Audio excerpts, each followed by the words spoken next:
to say it's an absolute pleasure to be here this evening. I've done a number of these things, but I don't think I've seen as many women in one room, so this is absolutely brilliant. And looking forward to the Q&A afterwards. Now, I normally say, I don't care what you ask me, sex, drugs, rock and roll, I'm willing to answer it, but I'm not sure whether these lot are, but who knows, we'll soon find out.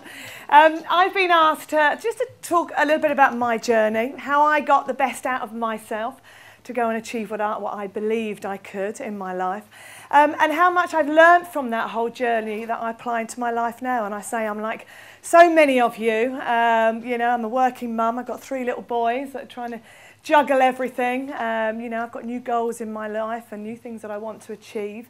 And, you know, some of the things that I learned over that probably 12 years of my athletics career, how much I can apply into my life now. And hopefully you'll have something that you can take away with you tonight. I always remember that it all started really, and I was only 14 years old, and maybe some of you have got kids around that age. I'm not quite sure. But it was the Moscow Olympics, and it was 1980. And it was the first Olympics that I'd really sort of got into, and I sat glued to that television. I thought it was the most wonderful thing that was happening in front of me, whether it was athletics, whether it was swimming, gymnastics. I loved my gymnastics at that point, Olga Korbet and all these Nadia Comaneci's and all whatever it was. And I actually, at the end of it, said to myself, that is what I'm going to do in life. Now, when I think back now, I think what a weird, wacky thing to do, you know, as a 14-year-old, slightly strange. But do you know what? I think there's something that went into my head there. And I say to anybody, and I often go into schools, but I say to everybody, do you know what? Think big. Have those dream goals. There's nothing wrong with those dream goals. And that's what I did have throughout my career. But what I did have, and what I have very much in my life now, is, you know, I don't have that one big goal anymore. But how important, people say to me, where do you get that drive? Where do you get that focus? You know, where do you get that determination from? And it comes from knowing what you want to do in life.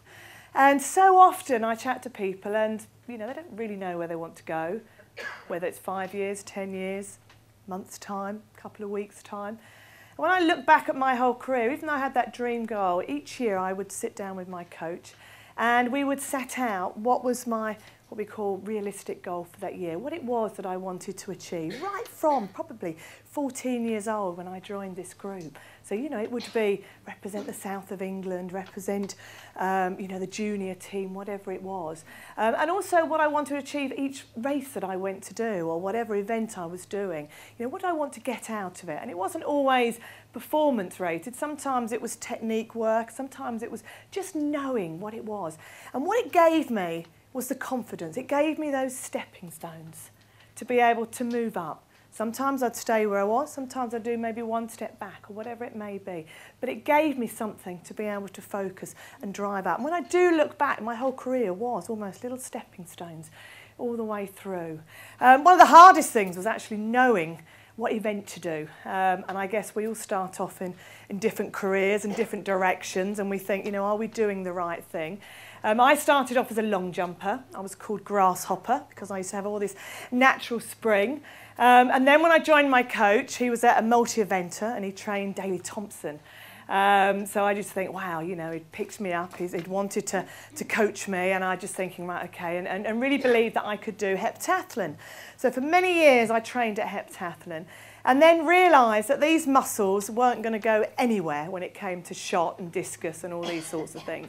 So I thought to myself, well, do you know what, we need to focus on what I'm good at, and very much did the 100 hurdles. So I missed out on one Olympics in the heptathlon and thought, right, now I'm going to focus on the 100 hurdles, and it was lovely because 100 hurdles is a nice straight way, isn't it, and 10 hurdles. And after those 7 events, it was just marvellous. And I got myself to the Commonwealth Games in 1986, believe it or not, my first major championships. And my goal this year was to try and get into a final of a Commonwealth Games.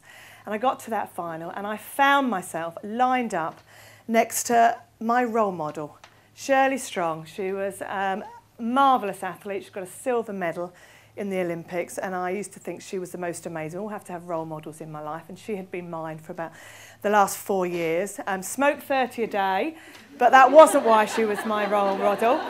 by any means. But, you know, she was pretty and great at what she did. And I remember sitting there thinking, what do I do? Do I go out and do the best I can, or shall I let her win? Because she's so good. And I thought, you know, maybe I should let her win. And I thought, well, do you know what? I'll just go out and just run and see what happens. And I ended up winning that race. And I remember almost going over and apologising. I'm thinking, what do I do now? But I won that race. And I came off and I just thought, this is brilliant.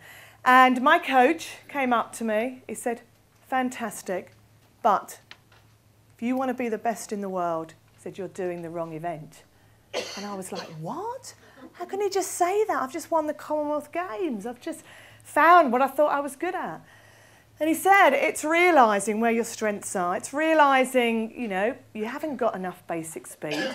You can settle for being the best in the UK, maybe the best in the Commonwealth, but I really believe that you haven't got what it takes to be the best in the world.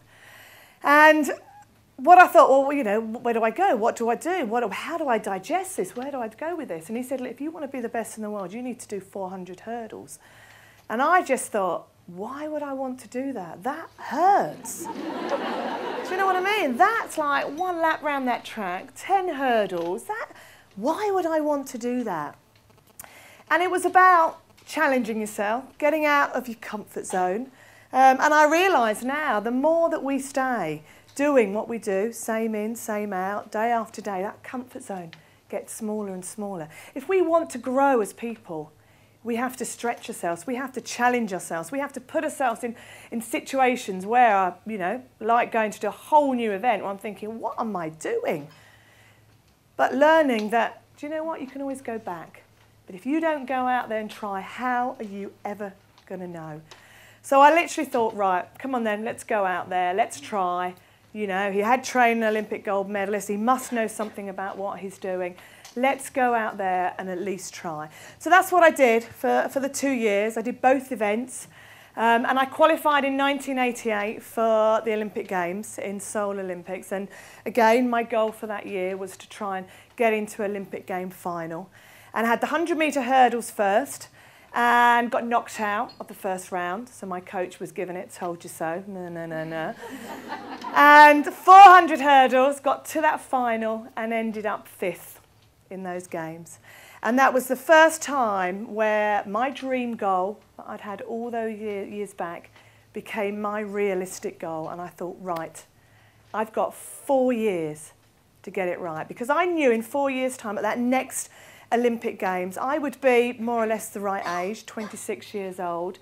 I thought another 4 years after that, could be injured, could be a bit past it, not quite sure, can't gamble. So I knew that I had to get it right in 4 years' time.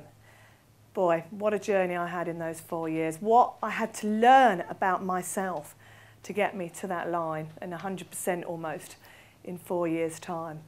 Firstly, it was about understanding yourself, dealing with how you are as a person, and I guess dealing with things that go wrong, setbacks, disappointments, all those sorts of things. Because when I look back to my career from that point on, you know, up to that point, it'd gone, you know, pretty sailingly through. It hadn't been anything real major, no real setbacks, nothing, you know, real massive injuries or anything like that.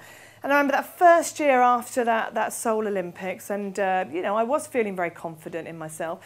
And it was a European Championships, and everyone just said to me, "You are miles ahead of everybody. You're the best in Europe. Just go out there and run." And I ran in this European Championships, and I ended up 6th in it.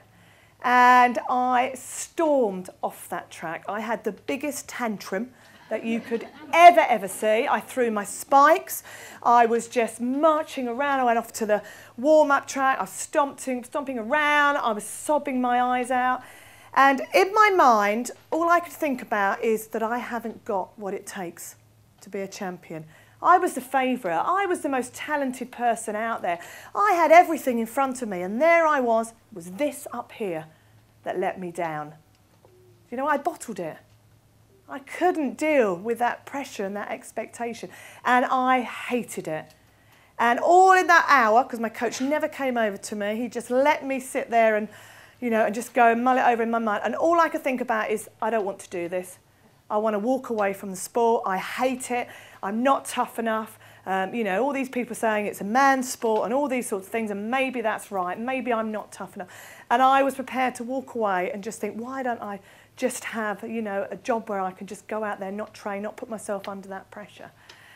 Finally, he comes over and it all spurted out. It all went like this, like mad, and I'm explaining it all to him. And he's like, right, so that's it. You're going to walk away from it. And we chatted for a long time. And really, from, you know, probably over the next sort of 2 or 3 weeks and whatever else, it was about, and I would say it's probably one of the big lessons that I learned, it was about realising where I'd got wrong, what happened, why it had happened, what was the reason behind it, not dwelling on it, but working out why and being able to use that in a positive way to be able to move on.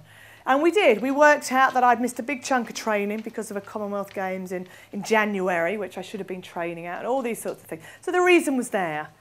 And it was about putting that behind you, not dwelling on it, and moving on.